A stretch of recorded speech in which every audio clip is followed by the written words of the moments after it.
Dana and the mascot, come on screen. I I'm on can't. I'm screen. driving. What is okay? So it's my I'm computer. gonna have All to. right, y'all just go ahead because I can't see nobody. We're Yeah, recording. I can't. I can't come and screen anyway. I'm driving. Okay, we're recording now, and I'll just I'm going to say welcome everyone, happy day, and welcome to the Impact Podcast. So excited to have you guys here and to have our guest.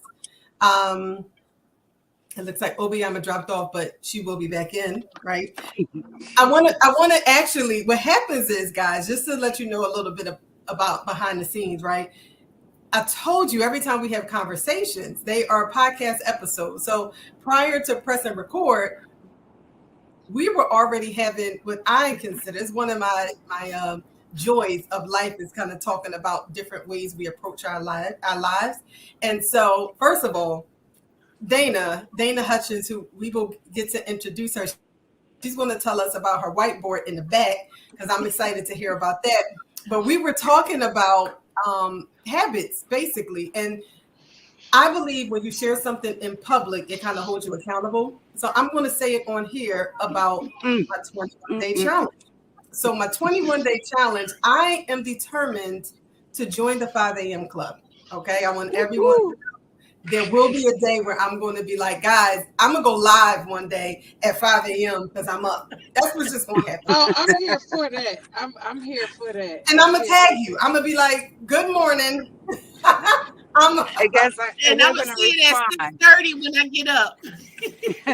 the mayor's gonna No, be up and yeah, Obiama is already up. we're gonna respond. We're gonna be like, "Good morning. Let's go." Yes, yes. So the challenge, we were talking about routines, and I know the mayors had joined in, but basically it takes 21 days. You repeat something, it becomes like a habit. So I want to kind of flex that muscle so that what happens is right now my morning routine is 6:15 a.m. I've been doing really good, but that snooze button gets me. It gets me, and I get comfortable, and I'm like, oh, 5 more minutes, and then next thing you know, I get up. It's 6:45, but I've been up.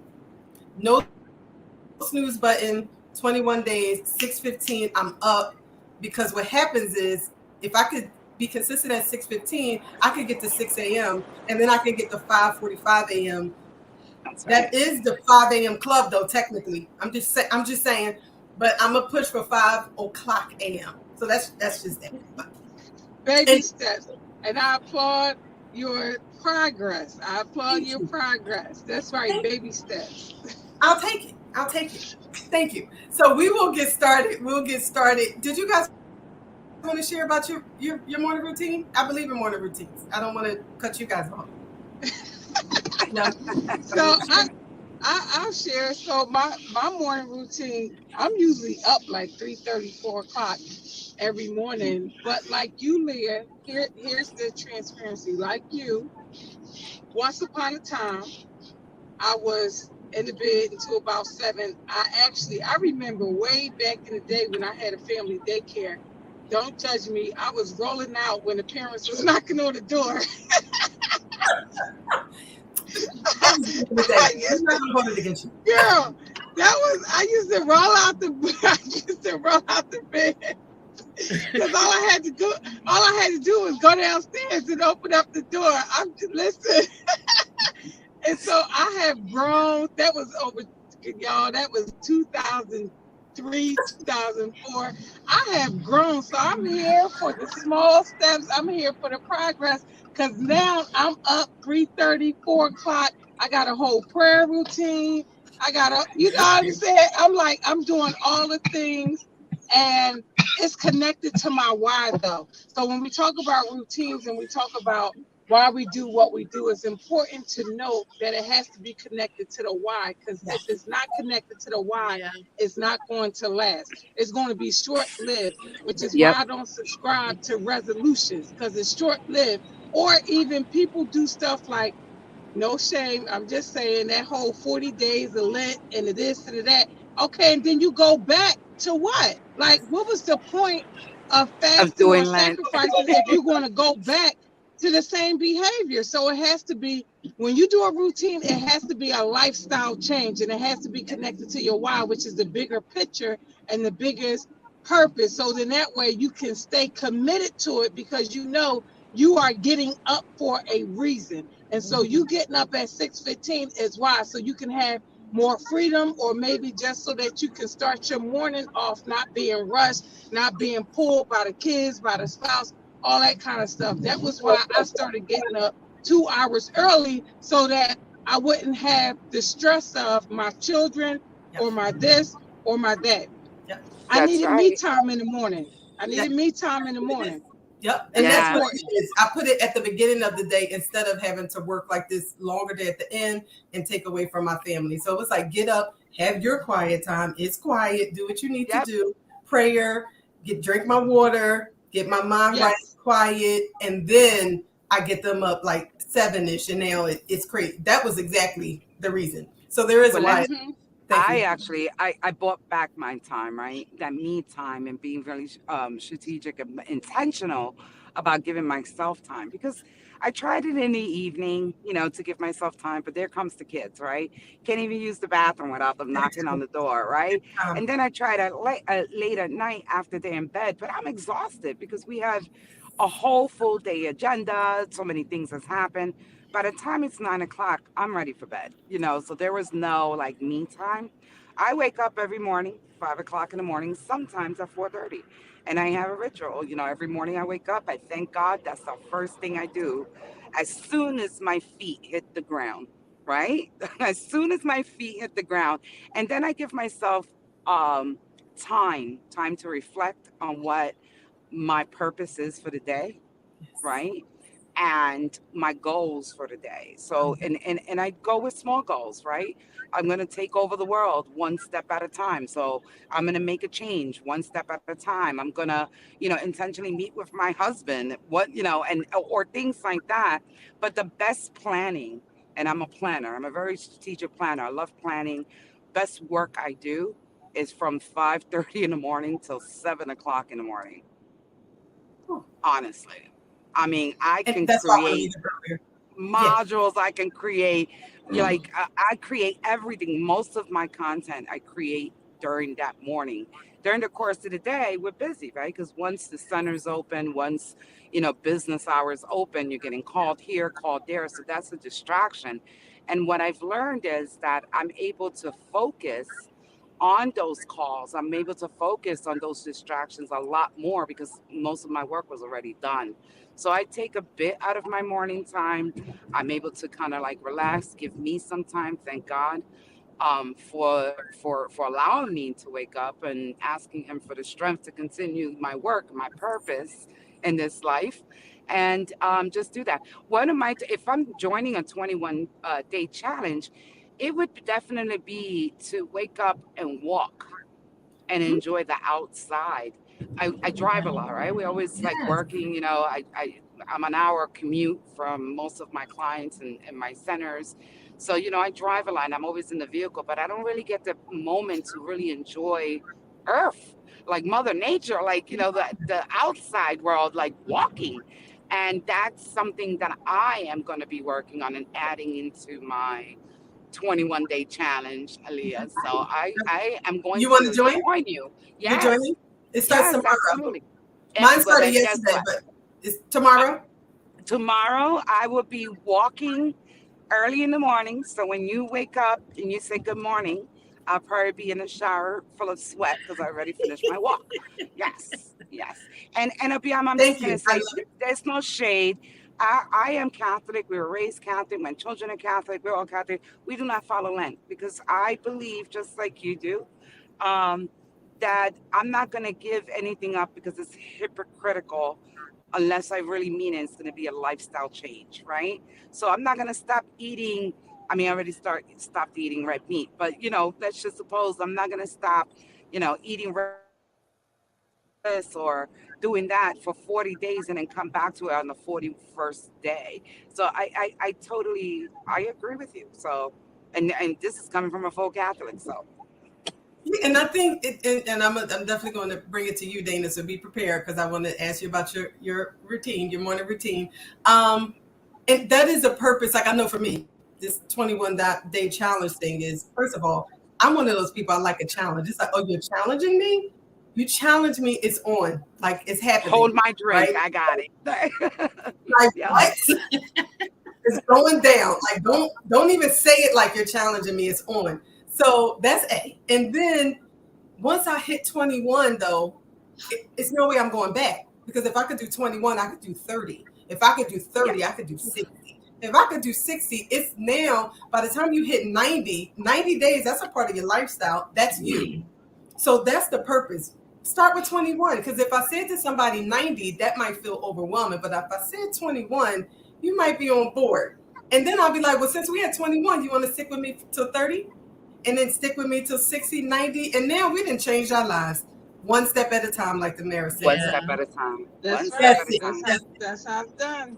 Dana, can you tell us your morning routine? And then I feel like y'all like the Sandman on the Cosby Show when they was like challenge. Like what? Y'all not going to do a 21 day and leave me out. So now I gotta step my grade up. I'm like what? So my morning challenge actually last week. I used to get up at 6. Then I was like, I don't start moving till 6:30, so I ain't gonna get up until 6:30. So I set the alarm back to 6:30. Then I seen a little deficit, and I was like, you know what? No, we gotta go back. So I went back to 6. So I'm like you, Aaliyah. The last couple of mornings I've been waking up and it's 5:54, 5:59. Yes. So I was like, my body is already used to the 6 o'clock. So I am I am going in this 21-day challenge. I am going to take it back another half an hour. I'm going to do 5:30. I'm going to stretch myself a little bit. And in that 5:30 to 6 o'clock time, I'm going to use that for my prayer and study time. Yes. I've been doing it at 12 o'clock because I'm fasting now. And I've been successful, but I haven't been able to indulge the way I want to or the way that I need to. So I'm going to do that at 5:30. Since I'm in my new space that I've created for myself.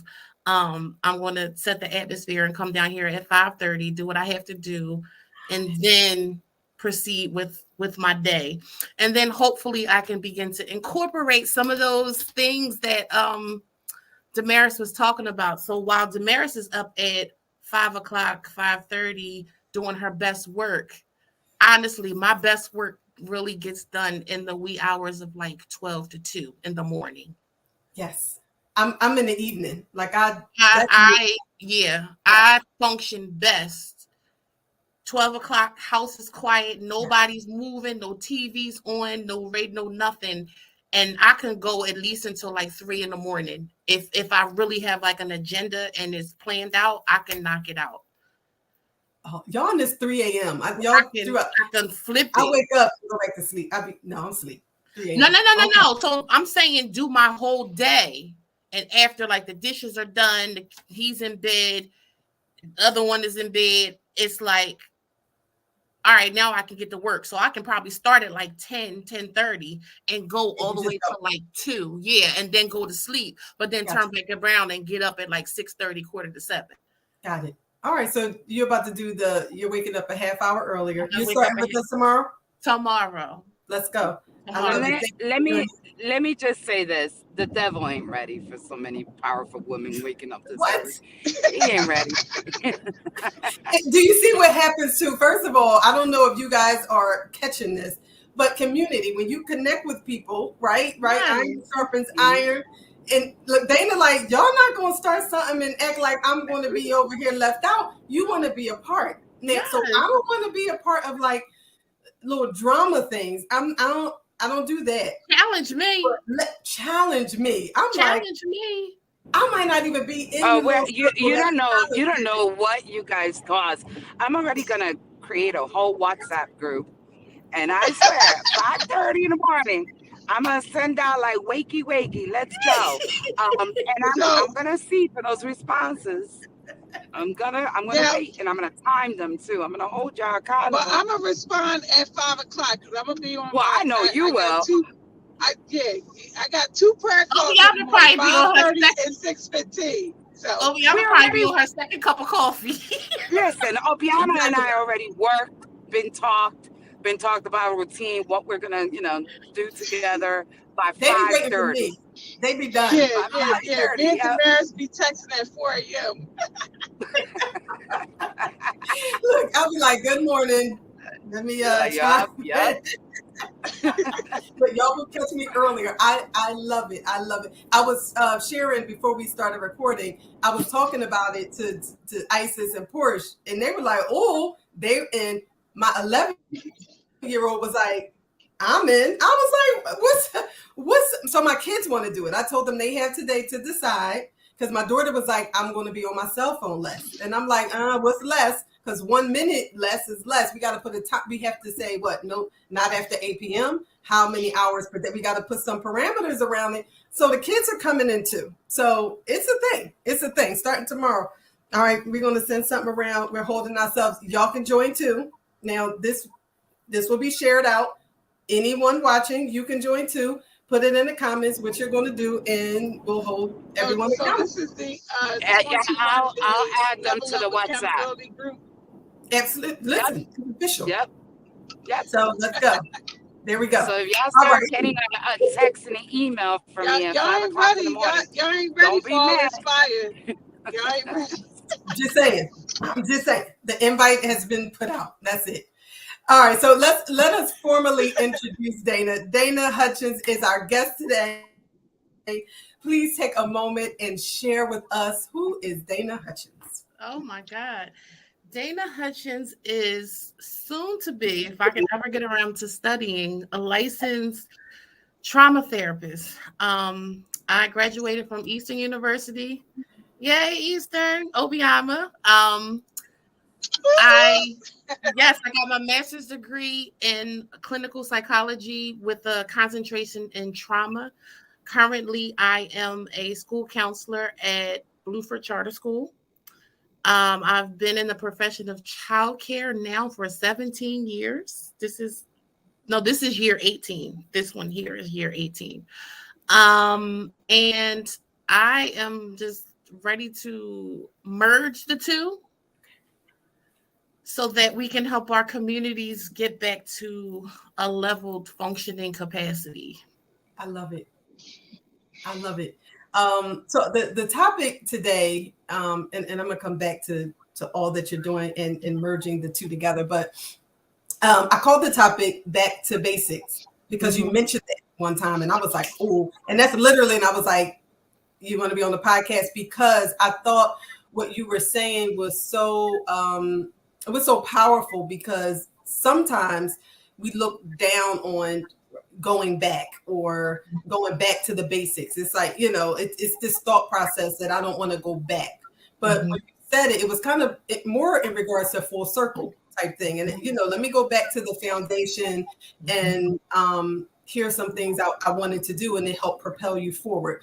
Talk about what you meant by going back to the basics and, what did that look like? Where were you and where did you want to go back to so that you could get where? So I started as a family. And then in 2010, I upgraded to group. 2016, I think I ended up closing the group and I rented out the facility. But then I ended up going to work for someone else. Because when you're in your home, you're working, you only see what you experience, right? You don't get what others experience in a center. So I went and I ran a center for someone up in Germantown. She had 4 centers, which were all like 2 next door, 1 on the corner, and 1 across the street. So I was actually able to run all 4 centers, the infants, the toddlers, the preschoolers, and before and after. And after I did that, I was like, okay, something's got to give. And so one day I was mopping her floor and I heard the Lord say, if you can do it for her, you can do it for yourself. And I was like, okay, just tell me the date. Little did I know that it would be like the following like a couple months later, and I came back here in 2018, the end of 17, going into 18. And I opened back up, and I actually took like 7 of her kids and was here. I split them up with people to, to do what you need to do. And I think in about 3 months, had my license back, and I just started building. I started building momentum. I went in for Keystone Stars and went to COVID had started, and I sat at the table. It took me 30 days to produce all of my paperwork to go from a star 2 to a star 4. 30 days I sat, I did everything. And so now I'm opening back up. I'm doing what I need to do. And then I was like, yeah, but I still need a job. So I was working other jobs, but I had found a teacher because the teacher from there had actually left and came with me. And now that then I acquired pre-K, Philly pre-K. So after having Philly pre-K, I'm like, all right, you did it. You got your star 4, you got your Philly pre-K. It's time for you to go bigger. And that is the venture that I've been on. I've been held up for the last year. I've been in a lease for a year, but I haven't been able to do anything with the building. And so an opportunity presented itself last week. But before I get to that part, Obiama, and I think I seen it on Obiama's page about the entrepreneur leadership class. So I thought it not robbery of myself to sign up for it. And I'm glad that I did, because while I was away for that year and a half from the childcare world, so many changes happened, so many things happened. And, you can know something because you've done it for so long, but when the innovation happens, right? And when the new information comes, there's a new outlook that you need to take in order to get into this game and not the old game. So that's why I said I had to go back to basics, even though I knew a whole lot. And I've sat under Damaris. We've worked together.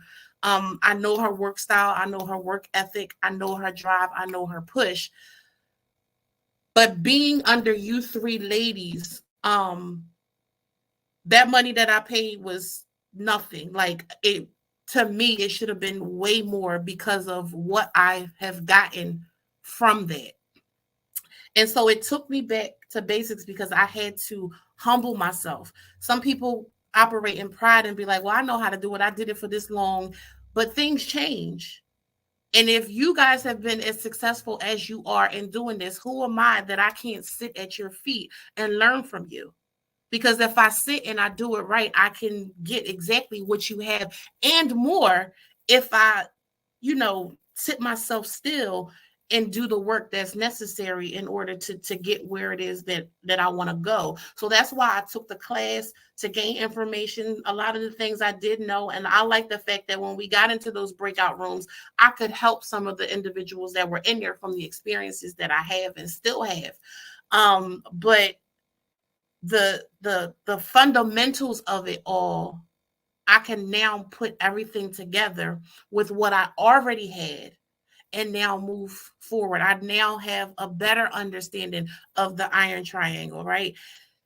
These are the things that we need that'll catapult us to where it is that we need to go. But sometimes you just need to sit still long enough to acquire all of the information and then take off with it. Yes, I love that. I love that. It's definitely a thing.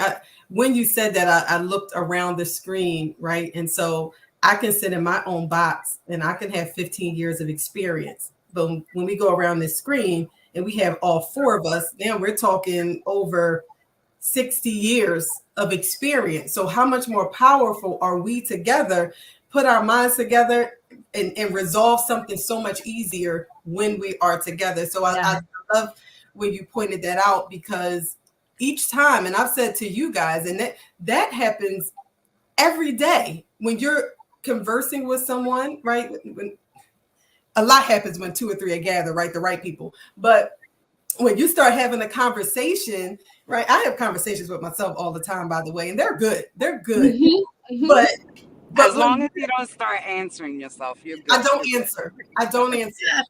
But I come to lots of resolutions. I'll say that.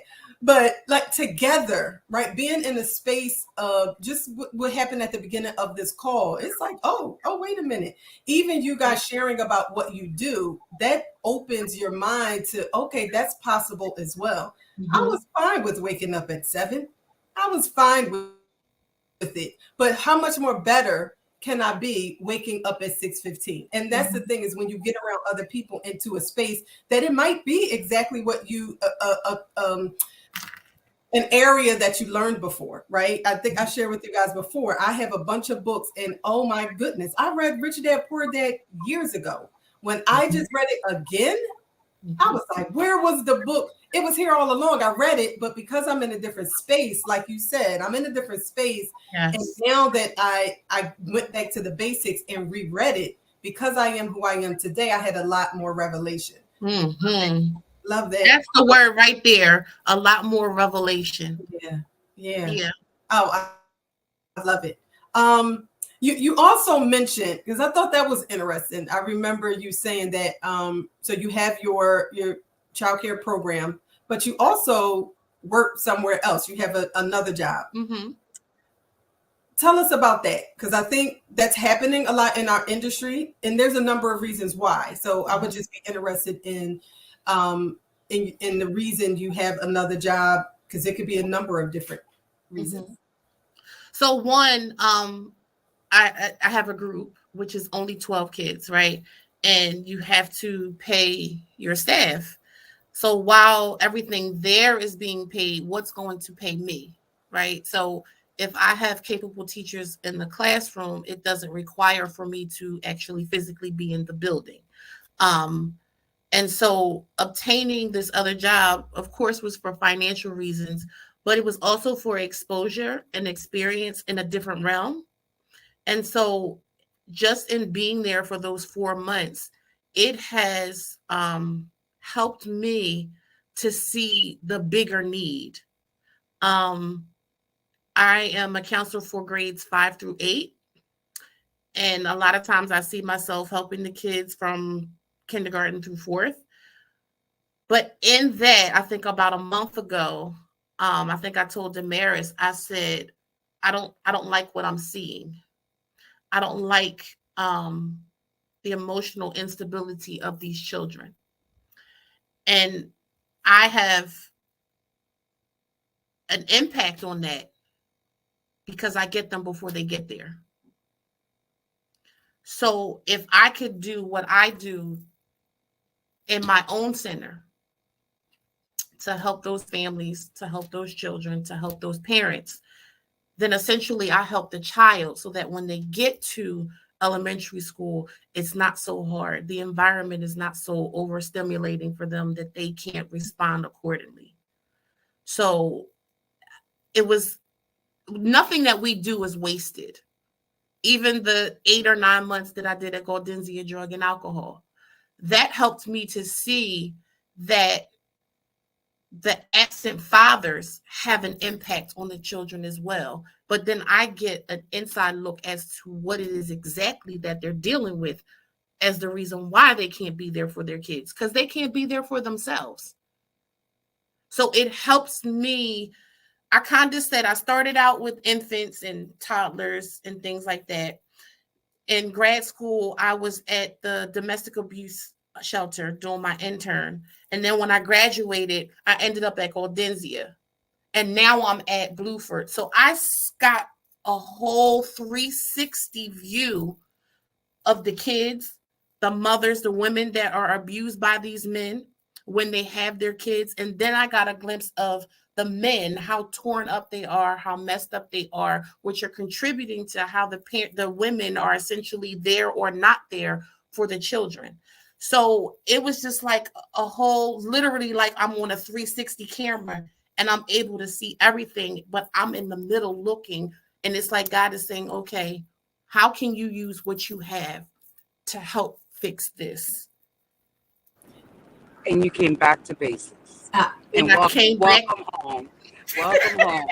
Because I mean, research, tons of research shows that brain development. It's very important, right? In brain development, it's from 0 to 5, right? Yes. The early learning years.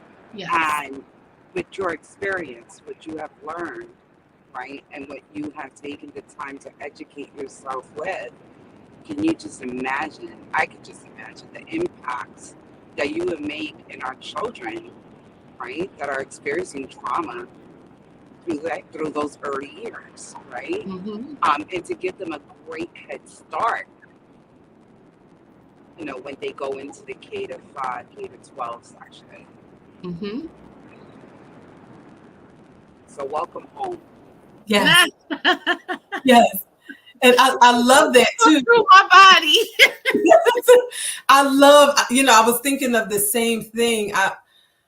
Working with, because in our work, right, it's childcare, early childhood education. We're working with children, but we can only impact the children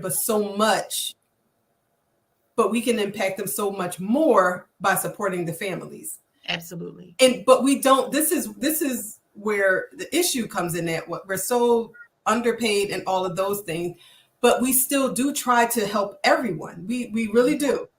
So what I love about it though, and this is what I love about childcare providers and childcare business owners, because that's how thorough, I'm just going to say it that way. That's how thorough we are, because we come and we show up and we try to give our all, and we do things like you are doing, which is, I still kept my program open, because you could have easily closed the program and said, I'm going to go pursue what I'm going to pursue. But you kept your program open. I'm over here getting all that I can get so that I can bring it back to the program, not only impact the children, but also understand the families better so that I can help them, so it trickles down to help the children. Yeah. And so initially you mentioned how you have the two and you wanted to blend them together. Yes. Tell us about, where you're going and where you're taking all that you have learned. You went back to the basics, then you then doubled your portion, and it's Before we do that, before we go to where are you going, I want to take a minute to pause to talk about the advocacy component, right? Because we can't have this conversation without asking for our asks, right? agreed. You know, we're talking about so many hats that childcare providers do. We're just not childcare.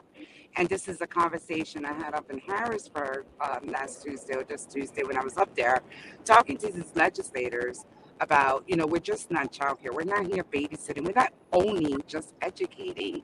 We're building communities that is a return on investment. And now I'm going to take off my childcare hat, because I'm passionate about that. But guess what? I'm a business owner and I'm passionate about that too. So let's talk about the return on investment. And that's why $500 million asks is nothing. It's nothing compared to what we as childcare providers bring back to the economy.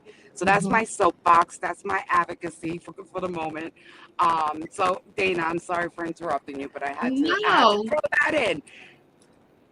No, that's fine. That's important, because it speaks to something that I'm going to implement in the program. So I designed something called 30 for 30, where the parents will be able to have 30 minutes of therapy for $30. Typically, I charge $85 an hour, but I will offer it to my staff and to my parents for $30 to help them gain, footing for their lives. I've also did a few PDs, child traumatic stress syndrome, CST. It teaches the parent how traumatic stress looks in the child, how they respond, how to help them. Another one for the parents is co-parenting with a narcissist. Another one is death and dying. And I was like, I don't know about that one. But then I get to work, and one of the IT girls comes to me last week and tells me that her daughter's father was shot while he was being robbed last week. He's shot 6 times. He's in a coma. And she didn't know how to tell her. So I said, you need to tell her now, She said, well, her birthday is today. And I'm like, so I said, you really need to tell her, because if he expires, you want her to have her own autonomy, whether she wants to see him, whether she wants to say goodbye. What does she want to do? Because what happens is resentment will begin to grow towards you because you kept that from her. And she's like, I'm so glad I listened to you. She was like, they wanted me to pull the plug because the insurance wasn't going to pay for his stay. So they wanted me to pull the plug. He ended up dying on his own yesterday. Day before yesterday, she came into my office and she said, I'm so glad that you told me to tell her. She recorded something for him. She drew him a picture. I went to the hospital. She declined seeing him. I played the message for her dad for him, and he died that evening. Wow. And so this is important, because how many of our scholars have young fathers who potentially can leave out the home or leave from dropping them off, from seeing them, and be gunned down on the next corner? So I want to jump in here for a second, because again, what you're saying is so vitally important. And as the marriage just talked about on that advocacy part, and as well as the money that we ask for each and every budget year, like the money, and Aaliyah and I have this conversation all the time. We, as a community of ECE practitioners, really have to move away from PQAS only training, PQAS only support, Yes. because it's not it. And what you are able to provide to providers, to families, is what is needed right now. It's what's relevant right now. When we have families and fathers that's being gunned down every single day, who is able to support these children? Who is able to support these teachers?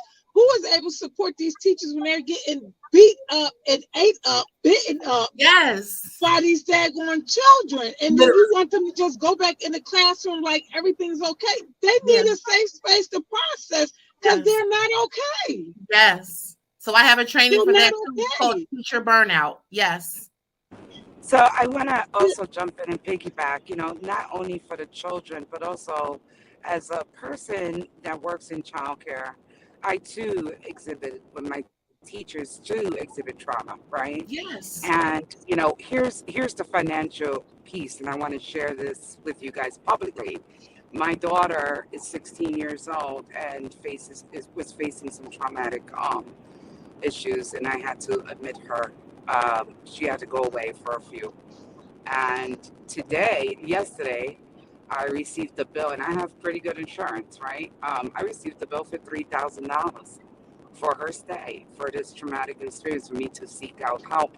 So I was thinking to myself as I received this bill, I was so angry, because not only does the system fail us, doesn't provide us the services that we need, and then you're going to slap me with a bill on top of it, right? And then I'm thinking about my families, or my teachers that are trying to seek those services and just cannot afford it. So I applaud you for doing a 30 for 30 and taking it there, because it is, my bill was $3,000, guys. $30 is nothing, right? Missing a couple of zeros behind there. But if I was a parent or someone that was really in a financial hardship, I would have been really stuck here, right? And really, quite honestly, I'm not going to pay that bill until the 29th day, because I'm so pissed off about having to pay for services, right? After my insurance paid you $1,000 for a 2-week stay to keep my daughter alive. Mm-hmm. Right? To keep my daughter alive, right? So yeah, I applaud you for that. And I just wanted to say that, this system is not, it's broken. It's a broken system. We are failing our children. We are failing our families. We are failing our communities. And then we're getting billed for the failure too. So Yeah. $500 million ask ain't nothing compared to what we as child care providers and all child care providers across Pennsylvania, across the world is experiencing right now. Hmm. Because if that 16-year-old, by the way, I have another 11-year-old, so trauma, when they see things, it goes down, right? So now I've become a trauma expert, not a trauma expert, but really studying and like really trying to keep my family together, right? Hmm. Because when everybody goes through traumatic experiences, the family starts breaking apart if you're not That's right. dealing with it That's correctly, called right? So vicarious trauma. Right. that It's part, yes, vicarious trauma. yes. And here's the other part of it. As moms, we also have to be trauma informed, trauma aware, so that Hmm. we can have those tough conversations. Because Dana, you don't know, but Damaris and Aaliyah know, like I've also have been enduring some things with my boys, We all and have. have had to right, right, and have had to have, the system come in and all that kind of stuff. But what made the difference for me, was getting certified in trauma so that I could understand my own trauma, Yes. right? As a mom, I needed to understand my trauma so that I could best support my children and Yeah. their trauma. Because Yeah. as long as I was hurt and as long as I couldn't see that I Hmm. was contributing, Yes. Triggering. nothing was Yes. changing. Nothing Yes. was changing. And so now I'm mad, they mad, they're agitated, I'm agitated, they getting on my nerves, I'm getting on my and nothing, no behavior is being changed. But when I Mhm. said, you know what, I need to figure this out so that I can be a better mom, Yeah. so that I can support them. And then that's when it changed because now I became equipped to have these difficult conversations so that I Yes. can process my children when life shows up, because life be lifing. Hmm. And it's so crazy. Obiama, did we not have this conversation last week? Hmm. Where Mm-hmm. ask me if I ever experienced trauma. It would be a big no. We started having a conversation, and it was People like, say that all the time. It's like I never experienced trauma exactly, because you think you think the life direct. that you lived Yep. was supposed to be that way when in I fact have it I was have really trauma. generational You thought it trauma. was normal. Yeah, but and I think this term though, the vicarious trauma, just connecting things, and we were having the conversation about yeah, all my life I've been like the same. I'm the same adult that I am. I was that child, quiet, loner. I really enjoyed my space. I've always been behind the scenes, but I think I'm more aware now that let there be conflict. I don't do conflict, but that was just right. A lot of people say that I don't do drama, I don't do conflict, but I started noticing that I will shut down Yes. with conflict. So I started being more aware. So we started having the conversation about let's go back. Where did that come from? And so that really could be like vicarious trauma. Yeah. It was a great opportunity to go back and really connect the dots, Mhm. which is why I think, and now I want to have this conversation differently with my staff. A lot of times we're requiring our staff to take these trainings or really to take these trainings for this one purpose. I want you to go take the trauma training to help you identify stuff with children. That's Why it. are we talking about them being able to heal themselves? I want you to go take the training But because that really could be healing for you. for you, It's for a lot of you, things I want for my teachers. They can't help those children if they can't even think outside of the trauma that they are experiencing today, that they experienced an hour ago. I will never forget a staff member. She came to work that day, but on her jacket was hot. It was grits on her jacket from whatever she had experienced that morning. This is the type of stuff that our staff experience as well. Our yes. families experience as well. Our children experience. So, I just saying that for all of our business owners and leaders that let's just be really careful about seeing things from one lens. And we want our teachers to come in and be who we want them to be. And Absolutely. we're saying we only want them to be that because of the kids who pay us. Always like, connect the whys, right? yeah, Because yes, you why always am I giving this training, right? Why am I giving this exactly. professional development? Mm-hmm. That's very important. I'm just gonna say a real quick story. Yesterday, I was talking to my husband, and he's not in childcare, but he was asking me as an adult. He's 56 years old, and he was just sharing how frustrated he was, even with his own adult children, and all the traumas and everything. And he keeps trying and he keeps trying and with family members and everything. And I looked at him very calmly and I said, when do you decide to give up? Right? At this age, I'll be 50 years old. Shout out to me. This month I'll be 50 years old. And I live my life with, I don't want the drama. And if you are going to continuously bring me that trauma, then there is a point in my life that I have to decide whether or not I can cut you off.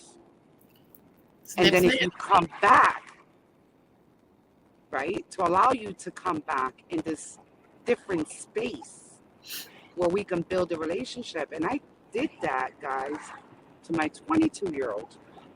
And she came back in a different space, right? And that's difficult, right? As a mother, I love my children. I love my daughters to the moon and back. I would give them the world. But I have taught them that I can't help you if you keep dragging me down.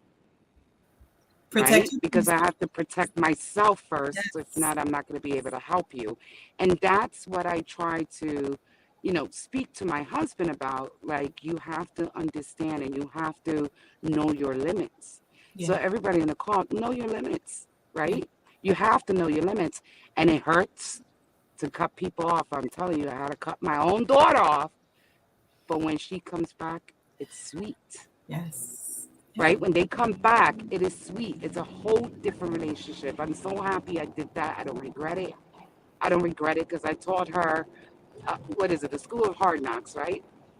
I prayed every Yeah, day for listen. you. Right? I prayed every day for you, and you will be back. And when you be back, I'm here with open arms, and we're going to move on. And that's where we at today in that space. So I invite people to really think of when you cut people off to allow yourself that space for Yes. healing. And I'm not, my green thumb is getting better. Okay, I'm working on it. But I have learned too about pruning. And sometimes you kind of have to you snip a little bit to allow for growth. And there's times that we're trying to figure out, why am I stuck? Why am I stuck? And so we've been talking about environment, really. I shared at the beginning, us coming together, we're able to create this environment that's better for all of us because we're all in it and we're in it together. But there's some spaces that we're in that we're not growing, and we're actually retreating. And like Tamara said, and like we're talking about, sometimes it takes a cut, and that doesn't mean that it has to be forever, but it has to be for your own sanity, for your mental health, or whatever that is, or maybe for theirs. But don't be afraid to cut. It's so many people in my life, and I don't know about you guys, I'm sure there's people you've been reunited with, and it's so much better at this time when we had time to grow. So we're not going to keep everyone longer. It's interesting. I want to go to this point because you mentioned something. I'm looking in the space behind you. I remember you mentioning this new space that you have. So we're talking about environment. You want to share with us the space that you created as we begin to wrap up? Because it looks like it's something that's real good happening behind you. Yeah, I'm loving that space. She's the atmosphere creator, atmosphere setter. I'm just saying, I see you. I ain't even done yet. This is the little corner. I ain't even do the rest of it yet. So I have a lot of things to do. Damaris challenged me, God, in October for my Pequaz. I have my NA FCC accreditation. That is Essence is on my rear, so I'm pulling things to do that. I have to finish up stuff for Philly Pre-K, and then they're coming out to do an observation next week. So this board legit has everything that I need to get done by Friday. Loving the visuals. Right, Loving was it. written is real. Yes, Obiama was written is real. Listen, include that big circle in the middle that says "Don't forget invoices," and I No, tagged it for today to be done today, not tomorrow. good job. Good job. Before the deadline. Before the deadline, so you gotta trick yourself. Yes, ma'am. Yes, I got a couple of You laws. gotta trick yourself. You gotta trick yourself. But to me, so one of the things that I teach my clients is people who deal with anxiety also combat impulsivity. And we become impulsive because we have the anxiety, right? When you begin to compartmentalize, put things where they belong, right? Because otherwise, you're going to give somebody beef that don't belong to them. You're going to respond to somebody, to something that you needed to respond to for someone else. So when you begin to compartmentalize, like if you see my desk, I got my NAFCC stuff here. I got my child care files here because I'm about to be in my window. I got my other stuff on the other side. You have to begin to compartmentalize. Otherwise, your brain is going to be all over the place. I had to do it for me. I'm not sure if I told y'all or not, but I am high functioning autistic. And I also believe that the ADHD is in there. But what I do understand about that disorder is that ADHD and autism are comorbid, meaning they cohabitate together. So oftentimes I can tell when it's the autism, it's like, check that. And then other times I can tell when ADHD is kicking in. So the bad part about that is with the autism, that's where that OCD comes in at. But then with the ADHD, that's where everything is all over the place. And that's where my anxiety comes from.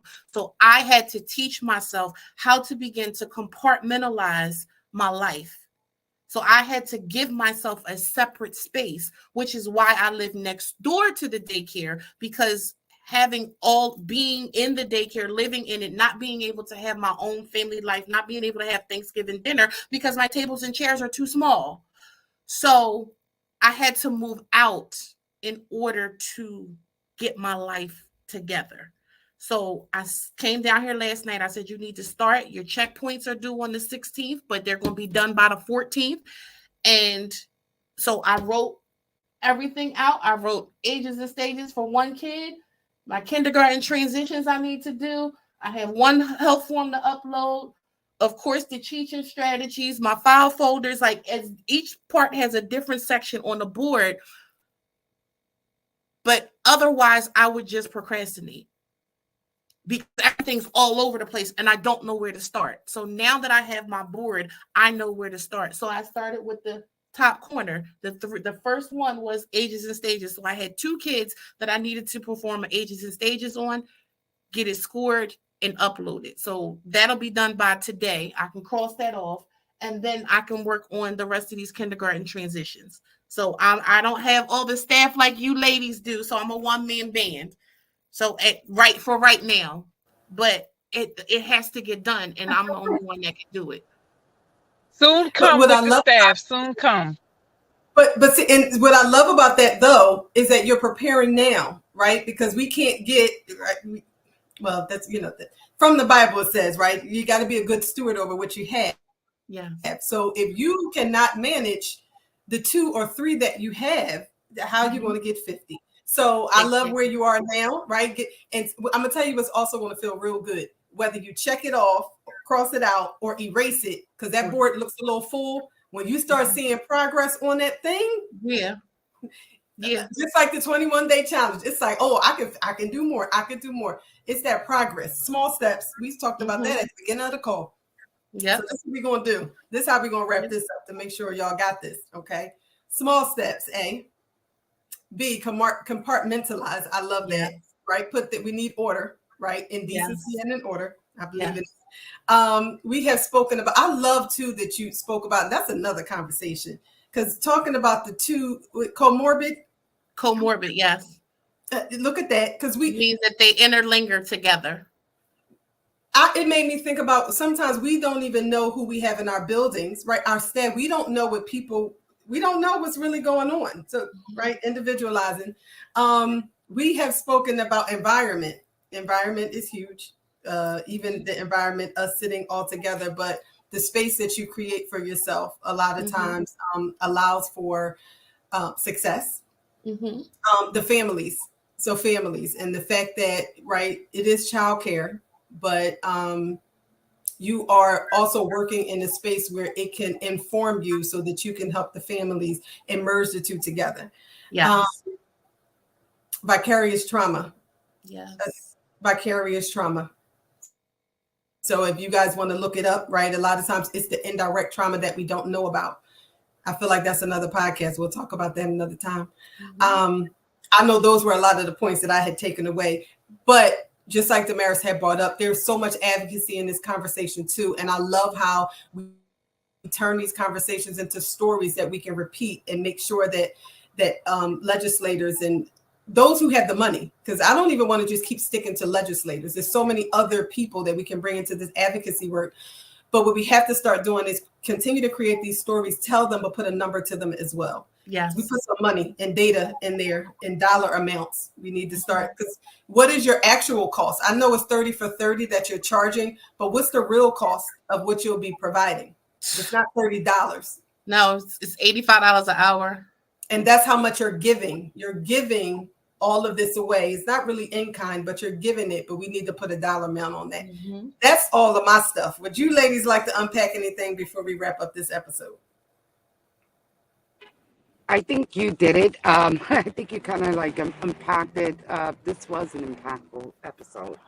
You know, we talked about so much and advocacy and bringing back trauma-informed, real professional development. And I just want to take a moment to say that this is what childcare and business practices looks like after COVID, right? If you're still stuck on the same old PQAS training that's being delivered to you, and you're wondering why you're not moving the needle, then you need to go back to basics. Figure out what everybody else is doing. So. All right, Obiama, anything, or are you good? No, I'm good. I'm so full. This conversation was so delicious and on just so many levels. So my ask is for those of you that are listening, those of you that are going to listen to the replay, that you listen to it 2 or 3 times and like really take notes, because there were so many things that were shared that are applicable. They may not be applicable right now, but you're going to find yourself somewhere in your journey where you're going to be like, I remember Dana said, I remember Damaris said, I remember, what did Leah say? And so these are the times when you don't want to just listen because you like hearing what we're talking about. No, listen and take notes so that you can apply it, become a doer and not just a hearer. And don't forget to join our 21-day challenge. Oh, yeah. Oh, more to come. We post that right after, because this is going to stream. Yes. Don't forget, guys, you are right. Thank you for bringing that back up. 21-day challenge, guys. Habits, they turn into routines and they turn into a lifestyle. Dana, how can people get in contact with you? Because I don't want you to drop all that stuff and then kind of go back, like take all that you have and hide that. Nah. People need to hear, whether you are, supporting other programs, or I don't know where this is going. No, I know where it's going. When he gave it to me, I was like, for real? For real, for real. So yes, it will be, which is why I need to really do the PQAS certification, so that you don't. I can get so that I can get these. It's 6 of them. I can't remember all the titles right off the top of my head, but how many times do parents come in and tell us something or tell us why they didn't bring the child to school? It's because of one of these issues that I just explained. They're co-parenting with a narcissist. Narcissists don't co-parent, they counter-parent, which makes parenting impossible. The death and dying, I just told you a story about that. The child traumatic stress.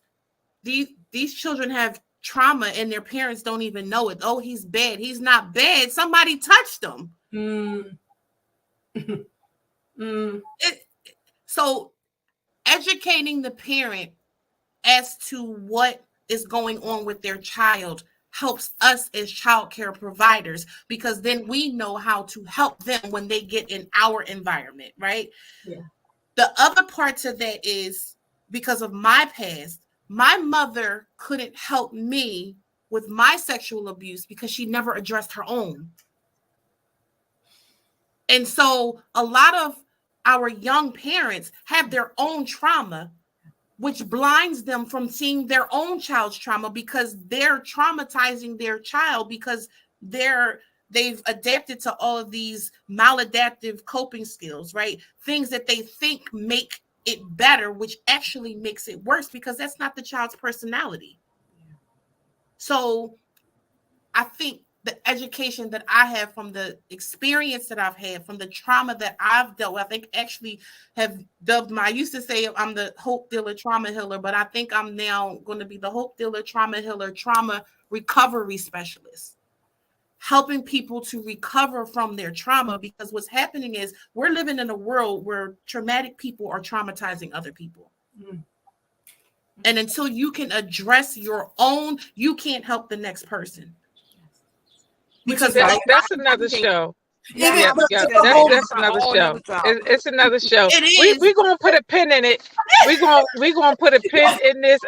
We're gonna put it a pin. Listen, for those of you that are listening, where can they find you, Dana? Because we're gonna wrap this up right now. I'm on Facebook, Dana Hutchins, and I'm on _ Dana Hutchins on Instagram. I'm real easy to find. I love it. All right, so listen, you guys heard it here first. You know where to find us. We are on all things social media. You can catch the Impact on the first and third Thursday of every month. Continue on living. Continue on living, and we'll see you guys in the next episode. See you guys. Thank you for joining us, Dana. Thank you. You're welcome.